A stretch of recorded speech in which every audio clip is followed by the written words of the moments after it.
The death of Queen Victoria symbolized the end of happiness for the Victorian people as their era of artistic ideas and new movements came to an end. Queen Victoria associated with Britain's great age of industrial expansion, economic progress, and empire. She was a warm-hearted and lively person. She also had a gift for drawing and painting. The Victorian era lasted from 1837 to 1901. During her reign, she tried to support peace and reconciliation. Her death made people stop writing about positive ideals and slowly progressed into a more depressing time which led to World War I. The death of Queen Victoria was a door to a depressing era. This became the modern era. World War I began in 1914 with the assassination of Franz Ferdinand, the Archduke of Austria-Hungary. This gave Austria-Hungary and its ally Germany an excuse to attack Serbia. As each side gained allies, this conflict progressed into a giant world war, one that would last another 4 years until November 11, 1918. During World War I, huge advancements were made in weaponry, such as tanks, machine guns, poison gas airplanes, and U-boats.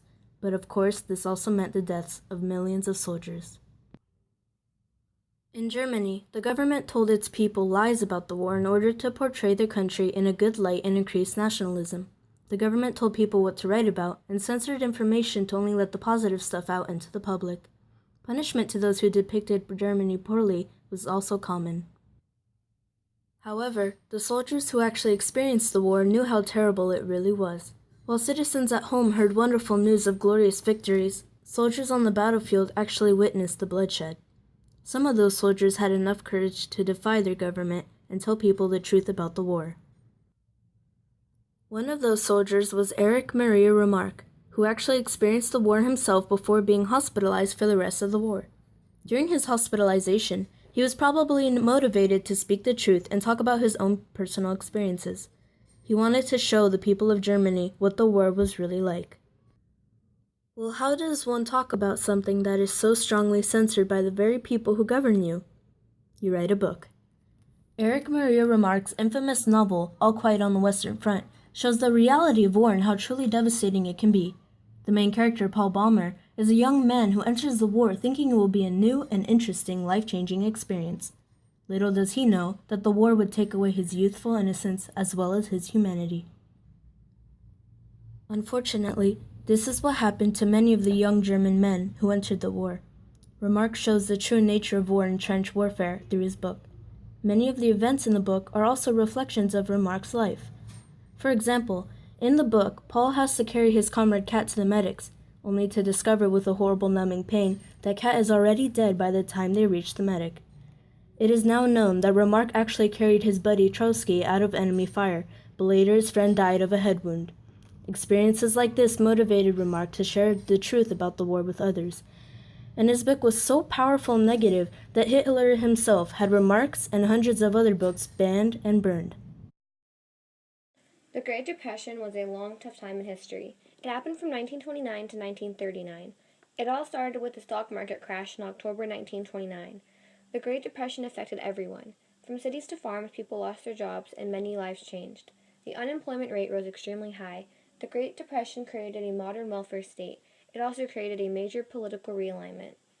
Although the Great Depression was a hard and desperate time, it was a big inspiration to writers, causing it to be one of the most important times in American literature. Writers looked to the economy as inspiration. Poverty spread to many people, and this became a common theme in literature. We can see the poverty that many people faced through images like some taken by Dorothea Lange, but also through literature. Many authors during this time portrayed the Great Depression through fictional stories. Many famous novels were written during this time period, like William Faulkner's novel As I Lay Dying. It is about a poverty-stricken family and includes major themes like suffering. In Faulkner's early life, his family experienced the loss of financial power during the Civil War. Although this did not happen during the Great Depression, this experience influenced his novel. What happened to his family was similar to what families were going through during this time period. The Great Depression was a time of hardship. Another novel, To Have and Have Not, written by Ernest Hemingway in 1937, features themes like corruption and poverty through a story about a fishing boat captain. The Great Depression left a devastating yet influential mark on history. Another important aspect that changed the modern era was World War II. World War II started in September of 1931 with the invasion of Poland by Germany.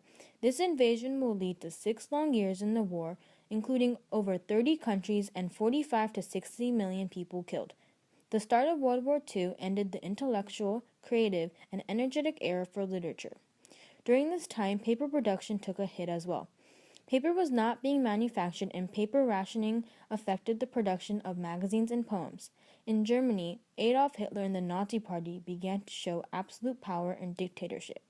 This theme becomes a popular subject to write about. During this time, censorship was also important. Authors were censored and boundaries were set for their writings. Many books had a deeper meaning to their work in order to bypass the strict censorship laws. For example, the book Animal Farm by George Orwell uses animals to portray the common people and how they desire to overthrow the farmer or the government. Using animals allowed for him to express his opinion while avoiding punishment. When the animals take over, the pigs end up becoming the new dictators. Orwell is saying how when one bad leader is removed, a new bad leader will take over.